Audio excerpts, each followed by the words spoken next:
दोस्तों सभी भाइयों बहनों को मेरा राम राम। दोस्तों आज मैं जो कहानी लेकर आया हूँ ये एकदम सच घटना पर आधारित है। ये कहानी आपके फेवरेट सिंगर जिनमें से आप लोग में से बहुत लोग इनको जानते होंगे, जिनका नाम बी प्राक है, उनके साथ घटी एक ऐसी अजीबोगरीब घटना जो लेकर मैं आ गया हूँ, जिसकी वजह से उनकी जान जाते जाते बची थी। दोस्तों ये एक बहुत ही खौफनाक कहानी है। इस कहानी को पूरा सुनिएगा, आप लोगों को बहुत ज़्यादा एंटरटेनमेंट तो मिलेगा ही और आप लोगों को सारी सच्चाई भी जानने को मिलेगी। बस आप लोग इस कहानी को इमेजिन करिएगा कि कैसे कैसे क्या क्या चीज़ हुई होंगी। ये बात उस ज़माने की है जब बी प्राक म्यूज़िक इंडस्ट्री में नहीं आए थे और उनका बॉलीवुड में भी कोई नाम नहीं था। बी प्राक नॉर्मल ज़िंदगी बिता रहे थे और उनके अच्छे खासे दोस्त भी थे। एक बार इन लोगों ने घूमने फिरने का प्लान बनाया और घूमने के लिए ये लोग मनाली जाने की ट्रिप सोचते हैं, मनाली जाते हैं। तो इनका जो ग्रुप था जो मनाली जा रहा था उसमें 8-10 लड़कों का ग्रुप था। तो बी प्राक का एक कज़िन भी था, वो भी कहा मैं भी चलता हूँ। तो उन्होंने कहा ठीक है तू भी चल ले। तो 8-10 लड़के और उनका कज़िन सारे लोग बी प्राक जा रहे थे। तो ये लोग मनाली के लिए चंडीगढ़ से बस मिलते, क्योंकि चंडीगढ़ से बस ही ज़्यादा जाती हैं उधर। रेलवे रूट उतना अच्छा नहीं है, आप लोगों को पता होगा अगर आप लोग गए होंगे तो।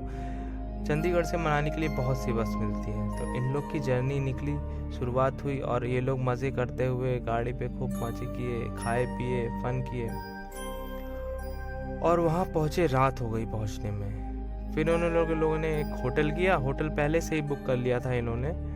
तो होटल किया, होटल में गए। होटल में 2 रूम लिया, एक रूम बड़ा सा हॉल था और एक रूम छोटा था। जो बड़ा सा हॉल था ना उसमें बी प्राक के सारे दोस्त रुके थे, जो 8-9 लड़के थे, और एक जो छोटा वाला रूम था उसमें बी प्राक रुके थे। तो ये लोग सारे लोग होटल में प्लान किए कि कहाँ कहाँ घूमने जाएंगे। फिर ये लोग नेक्स्ट डे सुबह मॉर्निंग में निकल गए, घूमे फिरे, रात भर पूरे दिन भर घूमे, हर जगह घूमे, पूरी मनाली में घूम डाले हर जगह। फिर घूमने के बाद जब ये लोग रात लौट रहे थे तो उस समय सब के सब बहुत ज़्यादा थक गए थे। सब ने खाना वाना खाया और सोचा होटल तक पैदल ही निकलते हैं, इसी बहाने थोड़ी वॉक हो जाएगी। सब वॉक करते करते आ रहे थे, रात के करीब 1:30 बज रहे थे। तो इनके 2 दोस्तों को उसी समय तलब मची कि चलो यार चाय की टपरी पे चाय पीते हैं। बी प्राक के 2 दोस्त और इनका एक कज़िन, तीनों का मन कर रहा था चाय पीने का कि रात में यार थकान बहुत है, चाय पियेंगे तभी बढ़िया आराम मिलेगा। बहुत लोगों की आदत होती है चाय पीने की बहुत ज़्यादा, रात में भी। तो ये सारे दोस्तों तो कहते हैं, तो सारे दोस्त जो हैं वो कहते हैं कि लेकिन इस टाइम कहाँ कोई की चाय की टपरी खुली होगी, रात के 2 बज रहे हैं, इस समय बहुत मुश्किल है कि कोई चाय की दुकान या चाय की टपरी खुली हो। तो बहुत लोग इससे डिसएग्री करते हैं, लेकिन ये तीनों थे, ये जिद पे अड़ गए कि नहीं हमें चाय पीना है। और जो लोग थे वो बहुत ज़्यादा थके थे, उनका सोने का मन कर रहा था, लेकिन ये लोग बार बार कह रहे थे कि चाय पीना है, चाय पीना है, चाय पीना है। तो उनके कज़िन और दोस्त जो है वो चाय पीने के लिए चले गए और बी प्राक और जो लोग थे वो होटल में चले गए सोने के लिए। ये तीनों चाय की टपरी ढूंढने लगे और ढूंढते ढूंढते इन्हें एक चाय की दुकान मिली। बहुत ही सुनसान इलाके में वो दुकान थी। ये लोग चाय पी ही रहे थे, सामने मेज रखी हुई थी, तीनों बैठ के चाय पी रहे थे, बगल में एक बेंच लगी हुई थी। तभी चाय की टपरी पे बगल में एक आदमी बैठा था, बूढ़ा सा आदमी। उसने सफ़ेद रंग की शॉल ली हुई थी और वो बगल में बैठा हुआ था। उसकी स्किन जैसे लग रहा था उजड़ रही है उसके चेहरे से, उसका चेहरा बहुत ही अजीब सा लग रहा था। बूढ़ा आदमी जो था वो नॉर्मल नहीं दिख रहा था बिल्कुल भी। ये लोग चाय पी रहे थे, तभी उस बूढ़े आदमी ने कहा आप लोग कहाँ से आए हैं। और जो इनका कज़िन था उससे बात करने लगा। कज़िन भी उससे नॉर्मली बात करने लगा। धीरे धीरे धीरे धीरे बात बढ़ती जा रही थी, बढ़ती जा रही थी, बढ़ती जा रही थी। जो 2 दोस्त और बैठे थे उनको लग रहा था कि यार ये इनका कज़िन बी प्राक का जो था, नाम तो जानते नहीं थे क्योंकि उसके दोस्त थे नहीं, वो बी प्राक का कज़िन था। वो दोनों सोच रहे थे यार ये कब से बात किए जा रहा है, कब से बात किए जा रहा है, इसकी बात ही ख़त्म नहीं हो रही। और एक अनजान जगह पे आकर किसी से इतनी ज़्यादा बातचीत करना सही भी नहीं है। तो उन दोस्तों में से एक दोस्त जो थोड़ा तगड़ा था, वो थोड़ा मुंहफट टाइप का था। उसने तुरंत बोला अरे यार बस भी कर, कितनी देर तक बात करेगा, अब होटल चलते हैं, देर हो रही है। तो ये तीनों हट उड़ जाते हैं वहाँ से, और चाय पी चुके थे तीनों, उठ के निकल के चलने लगते हैं होटल के रास्ते में। जैसे कि टाइम मैं बता रहा था 2 उस समय बज चुकी थी, और ये लोग को चाय पीते पीते करीब 2:30 बज रहे थे। समय उस समय 2:30 बजे हो रहा था। और जब ये लोग उठे, जब इसने बोला ना, तो वो आदमी ने एक बियर्ड सी ऐसे मतलब देखा और बोला कि मतलब ऐसा रिएक्ट किया कि जैसे बहुत ज़्यादा उसको ख़राब लगा हो, और उसका चेहरा बिल्कुल अजीब सा लग रहा था। ये तीनों होटल के लिए जाने लगते हैं। होटल का जो रास्ता था वो एकदम रात का टाइम तक सुनसान हो चुका था। तभी लोग चल रहे थे। अचानक से जो कज़िन था वो मुंह के बल गिर गया। अब वो मुंह के बल गिरा तो ये लोग सोचे अरे ईंटे वीटे हो गए होंगे, लग गए होंगे, पैर में गिर गया होगा। अक्सर लोग गिर जाते हैं रात के टाइम, अंधेरे की वजह से। लेकिन जब वो गिरा तो उसका जो चेहरा था ना वो टेढ़ा हो गया, ऐसे उसकी गर्दन जैसे राइट की तरफ घूम गई हो, और उसके पैर वैर ऐसे टेढ़े होने लगे, अकड़ने लगे, हाथ वाथ उसके पीछे की तरफ होने लगा। अब ये देख के ये दोनों को कुछ समझ में नहीं आ रहा था कि यार ये क्या हो रहा है इसके साथ। और ये जो तगड़ा वाला दोस्त था ये उसको उठाने लगा, अरे उठ उठ उठ, क्या हो गया तुझे, क्या हो गया। कज़िन उठने का नाम ही नहीं ले रहा था, उसे कुछ उसके मुंह से आवाज़ ही नहीं आ रही थी। तो जो तगड़ा वाला दोस्त था ना, उसने उसको उठाया और उसको थप्पड़ लगाया, 2-3 चांटे लगाया, खूब तेज तेज से हिलाया। इन लोगों के हाथ में अपने पानी की बोतल लिए होते, पानी से उसके मुंह पे पानी मारा, तब जाके उसको कहीं होश आया। तो जो कज़िन था वो बोलता है, यार मुझे वो बूढ़ा आदमी दिख रहा था, और वो मुझसे कह रहा था तुम मेरे से बात करो और मेरे साथ चलो। तो वो जो दोनों दोस्त थे उनको समझ में नहीं आया, कहा ये क्या कह रहा है तू। फिर जो तगड़ा वाला था बोलता है, बूढ़ा आदमी दिख रहा था, रुक मैं भी बताता हूँ उसे। वो कहते हैं चल पीछे की तरफ चलते हैं, उस बूढ़े आदमी को भी ऐसी की तैसी करेंगे उसकी। ये लोग पीछे की तरफ जाते हैं तो वहाँ से बूढ़ा आदमी हट चुका था, और चाय की टपरी भी बंद ही हो चुकी थी। कज़िन को बार बार बूढ़ा आदमी दिख रहा था और वो बहुत ज़्यादा डरा हुआ था।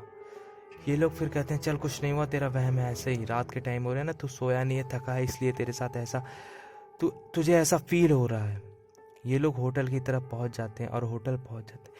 ये जैसे ही होटल की सीढ़ियों पर चढ़ते हैं, 1 सीढ़ी 2 सीढ़ी जैसे ही चढ़े थे, वो कज़िन फिर से गिर जाता है, और इस बार फिर मुंह के बल गिरता है, और फिर से ये बोलता है, यार मुझे वो बूढ़ा आदमी दिख रहा है, वो मुझे बार बार बोल रहा है कि तुम मुझसे बात क्यों नहीं कर रहे हो, मुझे छोड़ के क्यों चले गए तुम।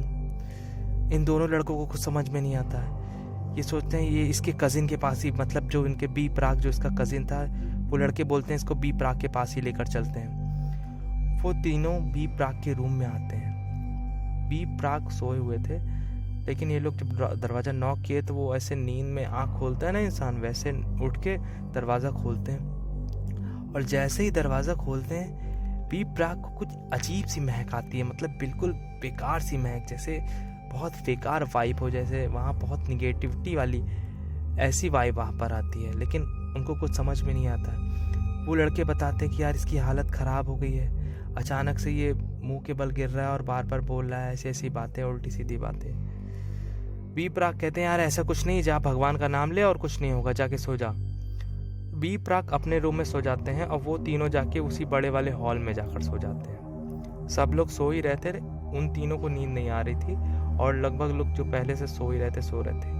तीनों में से 2 दोस्त में से एक दोस्त सो जाता है, लेकिन जो तगड़ा वाला था वो जाग रहा था, और ये जो था ये भी सोने की कोशिश करता है, जो कज़िन था उनको, जिसको बूढ़ा आदमी दिख रहा था। अचानक से कज़िन उठकर बैठ जाता है और एक टक देखने लगता है खिड़की की तरफ, और बोलता है, यार वो बूढ़ा आदमी मेरा असली नाम लेकर बुला रहा है। उस कज़िन का असली नाम गोलू रहता है, जो कि वहाँ पर बी प्राक के अलावा किसी को भी नहीं पता रहता। वो बहुत ज़्यादा डर जाता है और बोलता है, वो बूढ़ा आदमी कह रहा है कि तुम मेरे साथ चलो, मैं तुम्हें अपने साथ लेकर जाऊँगा, तुम मुझे बहुत ज़्यादा पसंद आ गए हो, अब मैं तुम्हें यहाँ नहीं छोड़ूंगा, तुम्हें मेरे साथ चलना होगा। बार बार वो मेरा असली नाम लेकर बुला रहा है। वो कुछ समझ में नहीं आता उसको, दोस्त को कहता है, सो जा, तू पागल हो गया है। उसके बाद जो है वो लड़का फिर से सो जाता है। फिर वो 10 मिनट बाद उठता है और फिर बोलता है कि यार मुझे वो बूढ़ा आदमी बार बार बुला रहा है, और दरवाजे के बाहर खड़ा होकर इस बार सीटी लगा रहा है, और मुझे सीटी मार मार के बुला रहा है बार बार। तो वो वाला जो लड़का था वो उठाता है, कहता है, यार तूने दिमाग ख़राब करके रखा है। वो फिर से उसे बी प्राक के रूम में लेकर जाता है और कहता है, तू वहीं जाकर सो। इस बार जैसे ये लोग बी प्राक के रूम में आते हैं, बी प्राक को सपना देख रहे थे या नींद में थे या कैसे थे, कुछ समझ में नहीं आया। उनको ऐसा लगा कि दरवाजे से कोई खतरनाक आत्मा घुस गई उनके रूम में, और वो जल्दी से जाकर उनके शरीर में घुस गई अंदर से। एक बहुत ही खौफनाक आत्मा जिसका चेहरा वहरा इतना अजीब सा था कि बी प्राक के जान ही निकल गई मानो। वो आत्मा जाके उनके शरीर में घुस गई। ऐसा उन्होंने सपना देखा या क्या हुआ उनके साथ, कुछ समझ में नहीं आया। वो तुरंत आंख खोले और जैसे ही वो दोनों कमरे में एंटर किए, बी प्राक दौड़ते हुए कमरे से बाहर निकले और दौड़ते हुए जा रहे थे, और एक खिड़की से एक पैर निकाला और दूसरा पैर निकालने ही वाले थे, तब तक वो पीछे से जो तगड़ा वाला लड़का था ना, वो आकर उनकी कॉलर पकड़ के और उनको अंदर की तरफ खींच लिया। दोस्तों, उस समय अगर बी प्राक वहाँ से कूद जाते तो शायद ही उनकी जान बच पाती, क्योंकि जो उनका रूम था वो 3 या 4 फ्लोर पर था और वो पहाड़ी इलाका था, नीचे ही पहाड़ी खाई थी अच्छी खासी। अगर बी प्राक वहाँ से कूद जाते तो शायद आज हमारे बीच में ना होते। सब लोग एक रूम में आ जाते हैं, हॉल में, और सारे लोग इस समय उठ चुके थे। सबको सारी बातें बताई जाती कि ऐसा ऐसा क्या हो रहा है। तभी बी प्राक को अचानक लगता है कि उनके जो कजिन है उसका चेहरा बिल्कुल बदलता जा रहा है, उसका हाथ पैर टेढ़ा हो रहा है, उसका चेहरा बिल्कुल एक शैतान का रूप ले रहा है। और जो लड़के थे सबकी फेस अगल बगल सबको अलग अलग दिखने लगी थी। सबको ये तो लग रहा था कि मैं बिल्कुल ठीक हूँ, लेकिन जिसका सामने फेस देख रहे थे ना, सब बिल्कुल अलग अलग लग रहा था। जैसे लग रहा था सबका चेहरा बिल्कुल बदलता चला जा रहा है, टेढ़ा मेढ़ा भूतहा जैसा, एकदम से जैसे कोई शैतान का चेहरा हो। किसी के चेहरे में आँख बड़ी है, किसी का मुंह टेढ़ा हो जा रहा है, किसी का हाथ टेढ़ा हो जा रहा है, कोई बियर्ड सी आँख निकाल कर देख रहा है, कोई ऐसे दांत बाहर बड़े होते चले जा रहे हैं। तो इन सभी लोगों के साथ ये सब हो रहा था। तो सबने प्लान बनाया कि हम लोग भगवान के गाने और भगवान हनुमान चालीसा रात में उठ के बैठ के पढ़ते हैं। सब हनुमान चालीसा उठकर पढ़ने लगे। ये सब होते होते करीब 5 या 6 बज चुके थे, सुबह का टाइम हो चुका था। बी प्राक बोलते हैं, यार ये होटल बहुत ही ख़राब है, या तो यहाँ इस होटल में कोई प्रॉब्लम है, या तो जहाँ तुम लोग गए थे वहाँ से कोई प्रॉब्लम है। अब हम लोग यहाँ से तुरंत निकलते हैं। ये लोग तुरंत होटल खाली करने का प्लान बनाते हैं।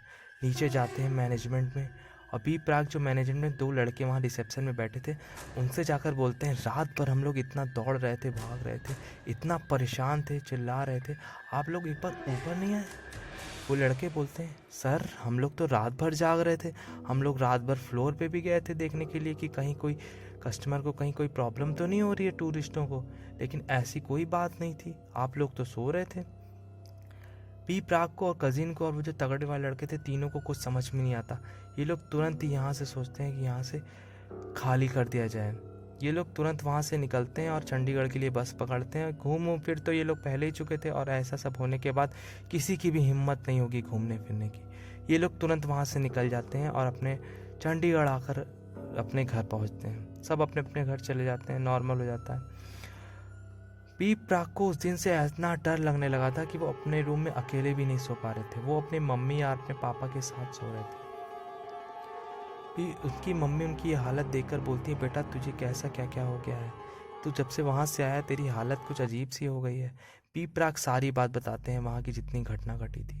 उनकी माँ उनको एक सिद्ध पुरुष, एक बाबा जी रहते हैं, उनके पास लेकर जाती हैं। बाबा जी उनको देख कर ही बता देते हैं कि कोई गलत चीज़ हो चुकी है इसके साथ। बाबा जी बोलते हैं, तू अपना हाथ मेरे सर पर रख। बी प्राक जैसे ही अपना हाथ बाबा जी के सर पर रखते हैं, उनका पूरा चेहरा लाल हो जाता है बाबा जी का। उनकी आंखें जैसे फट के बाहर निकल आएंगी, इतनी ज़्यादा लाल हो जाती है। बाबा जी तुरंत हाथ हटाने को बोलते हैं और बोलते हैं, इसके ऊपर कुछ बहुत भारी चढ़ गया है, इसके ऊपर कोई बहुत भारी चीज़ चढ़ गई है। बाबा जी हनुमान जी की ताबीज़ देते हैं बी प्राक को, और उनको हनुमान जी का चालीसा और बजरंग बाण पढ़ने के लिए कहते हैं। तब से बी प्राक ने हनुमान जी का साथ नहीं छोड़ा है, और आज भी वो हनुमान जी के गाने भी गाते हैं। आप लोगों ने सुना भी होगा, हे दुखभंजन नाम का उनका एक गाना भी है। वो किस्सा बी प्राक को आज भी याद है, और ये सारी घटना मुझे बी प्राक के कजिन ने बताई है, जो कि कजिन ने नहीं बताई है, कजिन के कजिन ने, मतलब कजिन के दोस्त ने बताई है। बी प्राक से तो मेरी उतनी बातचीत कभी नहीं हुई है, और वो इतने बड़े कलाकार सेलिब्रिटी हैं, हमारे जैसे लोगों का उनसे बात कर पाना बहुत मुश्किल है। तो मुझे किसी के माध्यम से पता चली उनके दूर के दोस्त से। तो ये आज की कहानी थी जो कि बिल्कुल सच्ची थी दोस्तों। और इसी तरह की कहानी सुनने के लिए आप मेरे चैनल को सब्सक्राइब करिए।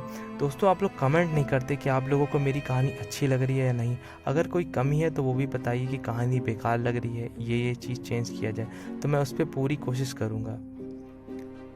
चलिए मिलते हैं एक नई कहानी के साथ, तब तक आपका दिन शुभ हो।